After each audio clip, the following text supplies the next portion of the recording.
It's that time of year again. The holidays are here, and you probably still have some shopping to do, even though it's last minute. There are a lot of gift guides out there, and if you saw last year's video we made, you know we like to approach these a little differently. Now, we've got 10 things. Keep in mind, none of these recommendations are sponsored. They're all just fun little choices of ours personally, and if you're curious, they're all linked below. We've also got some good tips in here, especially for those who might be kind of stuck not knowing what to get their gamer friend, so let's just kick it off and get going with number 10. We'll start small. You might want to get them something cool, weird, and different, maybe kind of goofy, tacky, So at this point, let's knock out some of the smaller knickknacks, because there were a couple cute things that we really enjoyed. The first is this brilliant mug. This is like a prank color-changing mug. The kind of mug when you pour a hot beverage in it, the color changes. Well, here, it starts out as a black mug, and then it fades into the... You. Intro of Skyrim, which is a total meme at this point because it's the most repetitive opening ever because we've all played the game 1,000 times. I'm actually over-explaining it. I think it's better to just hand someone this cup and see what happens, but that's just me. For the PC player in your life, one thing we really liked was this handmade real wood volume control knob. It looks like you can get it for under $50. You plug it right into your PC via USB and you have multiple control options right there. Boom. Also, if we're talking about PC players, we also have this really cool 8-bit mouse. This is really, really cool. It's an NES-inspired mouse, but it's really impractical. But maybe for someone, maybe you have a gamer friend who's like a traveler and needs to just throw a quick mouse in a bag if they're traveling. The 8-bit N30 wireless mouse is definitely cool. It definitely makes a statement. It's often sold out, so good luck, but we wanted to recommend it as a good stocking stuffer. And of course, it's worth pointing out, you can always give the gift of memory, which is actually way more thoughtful than you'd think. Still, the biggest thing we've seen here that is the biggest hit, the biggest crowd pleaser is to get someone you love a big-ass Nintendo Switch micro SD card. What is a better gift than knowing that you now are able to fit every game you've ever wanted to download right there, right on the go? That friend will never forget you. You're welcome. Now, over to number 9. Let's talk about Xbox Game Pass. There's some pretty good deals out there currently. Walmart had a thing going where it was Xbox Game Pass Ultimate and it was buy 3 months and get 3 months free. Also, it's worth pointing out too, a 12-month subscription to PlayStation Now is also available just to buy if you have a friend that is down with that all-digital future. But with the way these works, it's really thoughtful to give somebody access to what is essentially the Netflix of games. Xbox Game Pass has actually been pretty valuable to a lot of players, and it's even given some people who have dust on their Xbox kind of a new lease on life, Maybe that's gonna work out for somebody that Maybe they'll be happy. They'll also end up like us and they're gonna be completely overwhelmed with the amount of games available on PS Now and Xbox Game Pass and services like it, because it's basically like Netflix. It's like too many things, not enough time to watch them all. Too many games, not enough time to play them all. Still, we think it's pretty cool. But over at number 8, let's talk headsets. Headsets are always a winner, obviously. I want to give you guys a heads up, like a pro tip, especially if you're a little bit lazy. There is a way, on Amazon, to just look at all the PC gaming headsets and look at the actual best sellers.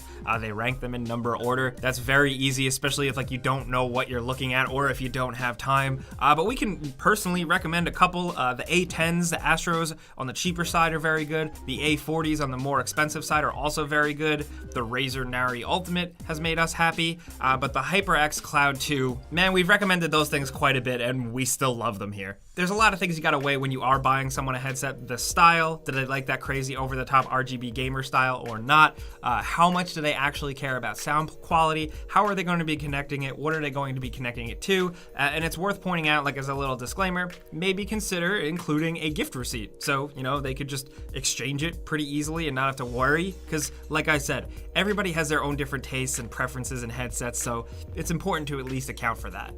Now for number 7, maybe you have a content creator in your life. For them, we definitely recommend the Elgato HD60S Plus. This is the newest, baddest Elgato capture card. I'm glad they've finally gotten a 4K pass-through thing going on consoles. If you are that type of person, it's definitely useful. Also, I think we recommended it last year, but the Elgato Stream Deck is fun if you're a streamer, and even if you're not a streamer, it's just a fun little thing to have on your desktop and have little shortcuts that you can program to it, but I digress. Also, maybe a Yeti mic. We've recommended them before. They're solid, they're simple, they get the job done.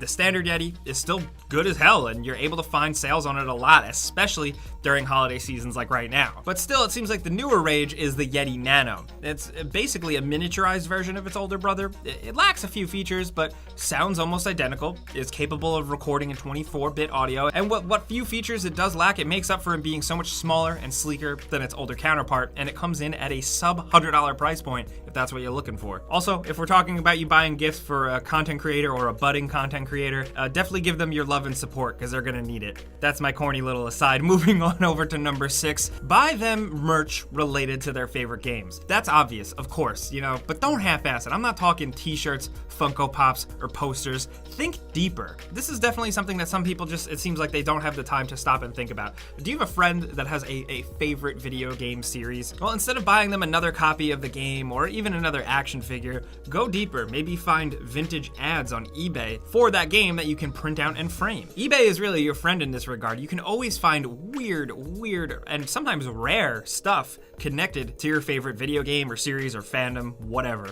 Also, definitely Etsy is your friend for like custom stuff. I used to always just think Etsy was a website just for girl stuff, but there's really stuff for every type of person, and you can get a lot of stuff handmade and customized, and there's a lot of video game themed stuff there, from plushes to actual really cool clothing, cosplay stuff, to candles, to cookbooks. There's a lot more stranger, interesting video game stuff out there to buy people, and it's worth diving deep and taking a look.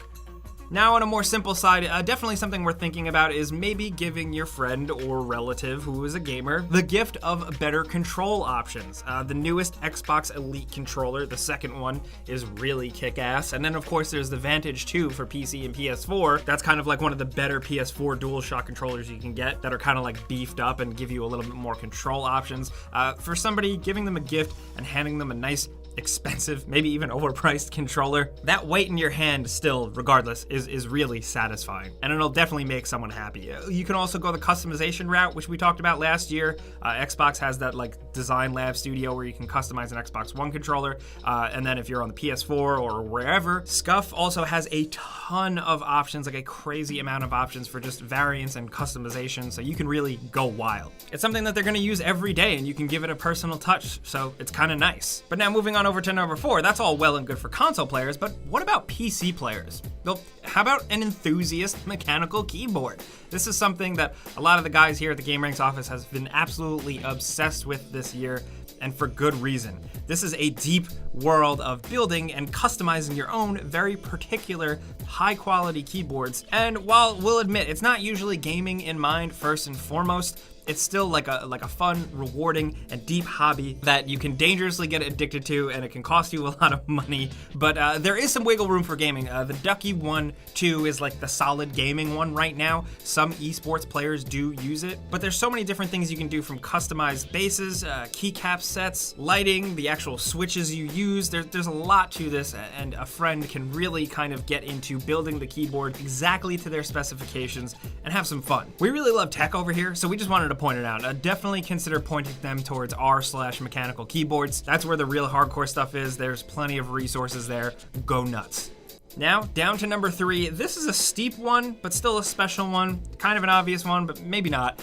We really want to recommend the Oculus Quest. It's a device that we found really kick-ass this year, and it's kind of reinvigorated VR. A lot of people weren't sold on VR. A lot of people thought VR is overpriced, and it still is. But Oculus Quest seems like the perfect bridge, the perfect connection point. It essentially gives you very high-quality games, actual real VR games that you can stand up and play in a room, the legit stuff. It's not a phone strapped to your face, plugged into a cheap plastic headset, and it's completely wireless. That is the big thing. That is the game changer. This thing is great to bring around, pop it on a relative's head, show them the magic of VR, really freak them out. Not only that, it now also has Oculus Link in beta, which allows you to, via USB-C, plug it directly into a gaming PC and make it a full-fledged gaming headset, so it's versatile. Like I said, the fact that it retails for like $400 is steep, but they are still flying off the shelves, at least here in New York, and for good reason. We're recommending it mostly because, again, it can convince people of VR who may have been naysayers, but also it's good for all ages. And on the flip side too,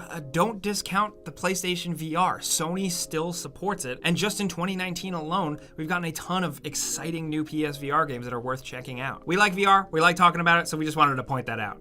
Now over to number 2, if we're thinking unconventionally again, if you love games, odds are you'll love going to a gaming related event too. Making tickets to something like that a really good option. So if we had to recommend one, it would probably be tickets or a badge to go to PAX. Just any PAX, any Penny Arcade Expo. If you've never been, it'll be an eye-opening video game event, just filled with like-minded, passionate gamers, all there for the same reason you are. And you get panels and game demos and opportunity to buy merch, meet your favorite creators and game developers and a bunch of stuff. You can also opt for tickets for something like an E3 or a Gamescom or any other local thing depending on your locale. It's worth pointing out that, of course, there is a steep price for something like this if you have to travel for it. Obviously, hotel rooms and airplanes are expensive, so I definitely recommend, because I get it, go on the lookout for a local video game or, say, comic book convention. You'd be surprised how many there are, and you'd be surprised how much fun they are. Tickets for those are usually way cheaper, and it'll still make somebody very happy for Christmas. Outside of conventions, though, there have been a bunch of touring orchestra events playing music for games like Metal Gear Solid, Final Fantasy, Kingdom Hearts, and Zelda, like full band. All of those are just like a fun, interesting night out and enjoying a shared love of games with other people.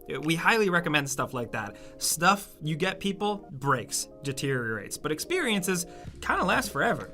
But down to number 1, finally, we want to state the obvious that sometimes people miss, especially older people out there. Just ask the gamer what he or she wants. Too many people get a game they don't want or don't have, and damn it, it has to stop. Now, if you can't ask them exactly what they want, don't feel bad getting them a Steam, an Xbox, PlayStation, Amazon gift card, get them V-Bucks, I don't care, whatever virtual currency, even though sometimes that stuff is gross. If that's what they're into, that's what they're into. Buy them some games digitally. I believe Ubisoft has a good sale going on right now. Maybe for next year, prepare yourself with a Steam sale, purchase some games for somebody as a gift. I don't know, there's so much out there, but honestly, at the end of the day, getting somebody a video game that they actually want makes all the difference. It's a beautiful thing. But these are some things that we're definitely recommending in 2019 for the holiday season.